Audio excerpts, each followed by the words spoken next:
Jam'iyyar PDP gaskiya ba za ta zura ido tana kallo ba ana yi mata cin kwan makafi akan gwamnoninta ko 'yan majalisunta saboda kawai neman cewar su canza sheka ko kuma don biyan bukatar ita gwamnatin tarayya da ke neman ala dole ta kowane hanya an koma jam'iyya ɗaya a Najeriya. Ambassador Iliya da Magun ba mutum bane wanda yake son a zafafa ko a ɗauki mataki mai zafi domin a burge mutane yayin da ita kuma jam'iyya za ta faɗa cikin halaka. Amma ita matsalar Rivers dole ne a yanzu a ɗauki mataki mai zafi kamar yadda ita NWC ta ce kuma za a ɗauka kuma za su hukunta duk wanda ke da hannu ko da shi ne son hukin da ake ganin bai tabuwa yanzu kaga matakin da aka ɗauka ke mutane akwai masu laifuka da yawa wanda ya saba ma jam'iyya waɗanda suka raba kafa.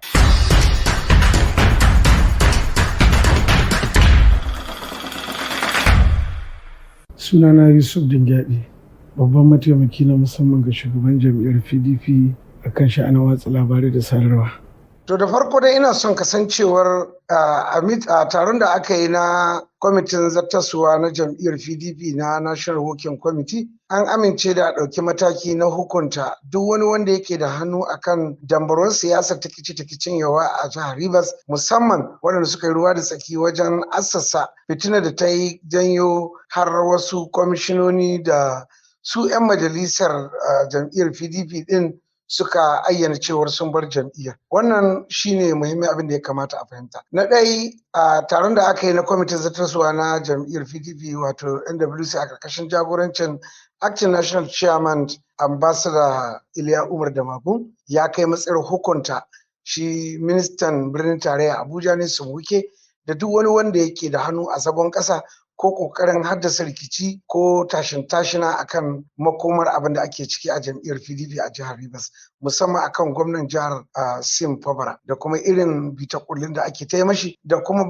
ayyana cewar waɗannan kujeru na 'yan majalisa duk da umarnin da shugaban ƙasa Bola Tinubu ya bayar a dokance akan tsarin mulki ba su da kujeri kuma sun riga sun yasa su saboda kujeru ne na jam'iyyar PDP ba na jam'iyyar APC ko na Bola Tinubu. Kamar ana ganin jam'iyyar PDP ta kasa tsayawa shi gwamna Fubara har aka yi irin wannan yarjejeniya da ake ganin kamar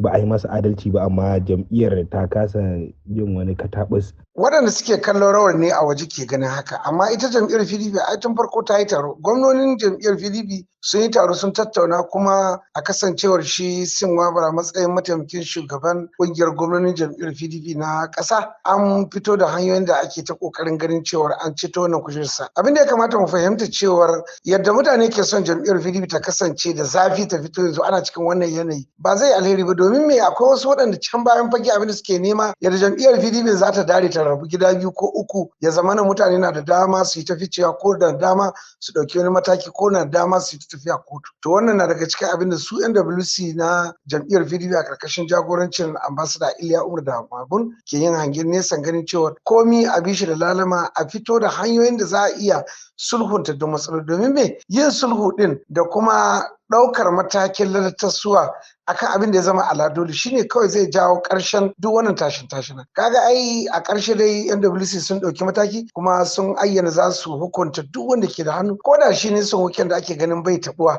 yanzu kaga matakin da aka ɗauka kenan. Don haka wasu ne ke ganin cewa yanzu in ka duba wasu jihohi ma ana ta samun wasu saboda neman rashin godewa Allah suna ƙoƙarin ficewa da jam'iyyar domin biyan wata buƙatu ko domin tsoron suna da shari'u ga kotun EFCC da sauran da ire-iren su. To kaga irin wannan jam'iyya suna kokarin gyara gidanta ba kokarin take ta ɓata shi ba. To amma in aka ci gaba da tafiya haka wasu na ganin kamar adawar jam'iyyar PDP na dakushewa anya za ta kai labarin har 2027 da za a iya cewa tun yanzu gashi ana mata karan tsaye amma ba ta iya buɗe baki ta yi abin da ya dace. Ita fa siyasa ba irin yadda ake tsammanin don ana cikin wannan yanayi haka za a yi rigima a fada kwacan ba. Akwai tsarin da ita jam'iyyar PDP ta gino a kansa wanda shine na bin dokoki da tsarin mulki da kuma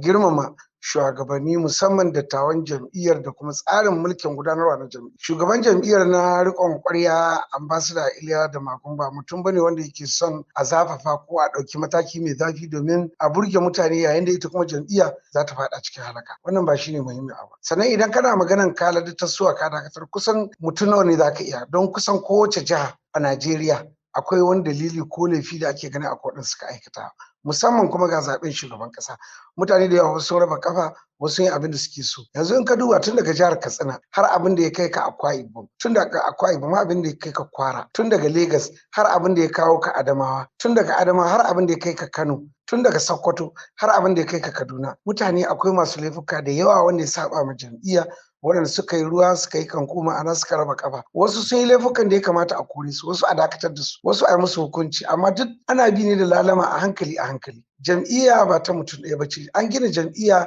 bisa yadda da aminci da fahimta da ganin cewar an fito da hanyar da za a ceto al'ummar Najeriya. Wannan shine muhimmin abu. Duk waɗannan abubuwan yana gaya maka kamin Januwari ko Fabrairu na sabon shekara duk sun kau da an ƙare shari'un gwamnoni 'yan majalisun tarayya da dattawa. Za a dawo duk a zauna a ga cewar an kai ƙarshen waɗannan shugaba gidan da ake ta yi da kuma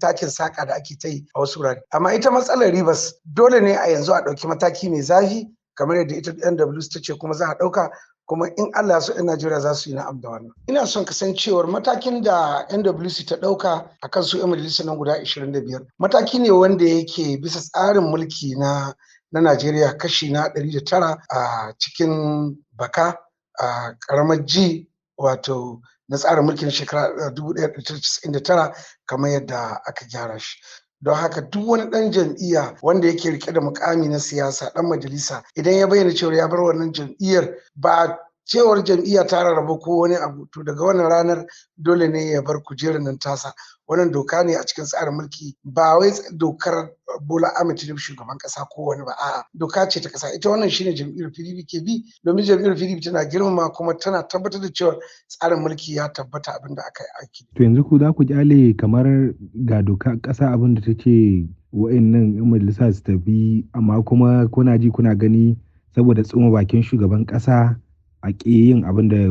dokar ƙasa ta ce ko ya kenan. Jam'iyyar PDP gaskiya ba za ta zura ido tana kallo ba ana yi mata cin kwan makafi akan gwamnoninta ko 'yan majalisunta saboda kawai neman cewar su canza sheka ko kuma don biyan buƙatar ita gwamnatin tarayya da ke neman ala dole ta kowane hanya an koma jam'iyya ɗaya a Najeriya. Wannan tsarin jam'iyyar PDP ba za ta yi da shi ba. Amma yana so in sanar da kai cewa jam'iyyar PDP ba sauri take akan ta ɗauki mataki ko hukuntawa domin kawai biyan buƙata ko don a ce a ana bin tsarin mulki ana bin dokoki akwai abubuwan da aka gina jam'iyyar PDP a kansa kuma za a dogara akan wannan. Sannan babu wani